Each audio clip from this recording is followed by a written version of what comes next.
We've been following breaking news out of Tanzania this morning where several people have been rescued after a commercial plane with a number of passengers on board crashed into Lake Victoria. Yeah, really remarkable pictures that we're seeing. You can see passengers standing on the wings of the plane as rescue boats ferry them back to shore. A spokesperson for Precision Air, which owns the aircraft, says the plane went down near an airport located on Lake Victoria's western shore. And in a tweet, Tanzania's president sent his condolences to those affected and urged calm while rescuers continue to search for survivors. Let's talk more about this now with Mary Schiavo. She is a former Inspector General for the U.S. Department of Transportation and a CNN transportation analyst. Hi there, Mary. So just looking at the pictures, what do you assess, at least in terms of how the pilot reacted and what may have happened? Well, if they were taking off over water, I mean, that's the most dangerous part of the flight, of course. And this plane, an ATR, they used to fly in the United States, but they really don't anymore. There were a couple crashes, and especially crashes in icing that really saw them pass out of service from the U.S.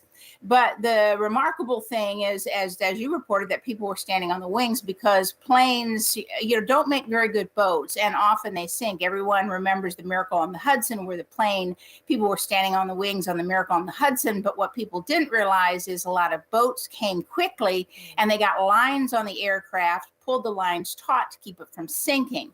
So the fact that they were able to get the pilot was able to get the plane down without crashing into the water, but looks rather like landing in the water, is really pretty good without knowing much more than that at this point. So the fact that 26 already have been rescued out of 43 passengers on board, that's very good for a crash or a landing, if you want to call it that, a water landing. Yeah, Mary, we're just getting that information now from the airline and the Tanzanian authorities. It appears as though they are still in communication. They were able to communicate with the pilots in the cockpit even when the plane was submerged. Can you walk us through the process of this kind of a rescue or an emergency landing as the plane is going down? What are the flight attendants supposed to be doing? Well, flight attendants, because it's water's involved, there are a couple things. First of all, they have to get them ready for a braced landing, for a crash landing, if you will. And then they also have to get people now on a plane of this size, depending on whether it usually operated over water, it may not have life vests. What they may have to use for flotation is their seat cushions. But if they regularly fly over water, then they would have had life vests, would have been required, depending upon the rules of the nation.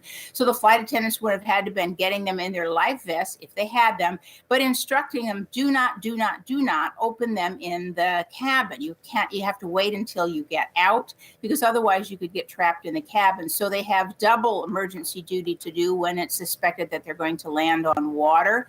But since they're standing on the wing and it appears that they we're able to get those messages across and get them out.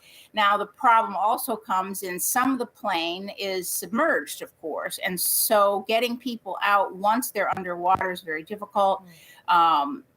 Lighting becomes an issue. That's a real problem. And so they literally would have to help lead people, get people out of the plane, which has happened in other water landings. The flight attendants have to become, rescue lifeguards. It's a total of 43 people on board, and so far 26, so more than half have been rescued. That is good news. Just want to ask you about this. I found this interesting. A local official was quoted as saying that they are trying to check if the wheels of the plane hit the ground underwater. And just judging from the pictures, you can see the water is pretty shallow. People are standing, and it's up to some people's knees and waist. Is there a chance that, does it look like to you that the wheels did hit the ground of that lake? Yes, that would explain why it didn't sink, because planes sink very, very quickly. And that would explain also why, if the plane is resting on the ground and people are still able to get out, why there is, at this point, without knowing more, there's a very good chance that perhaps everybody could have survived. So miraculous that the wheels have touched the ground.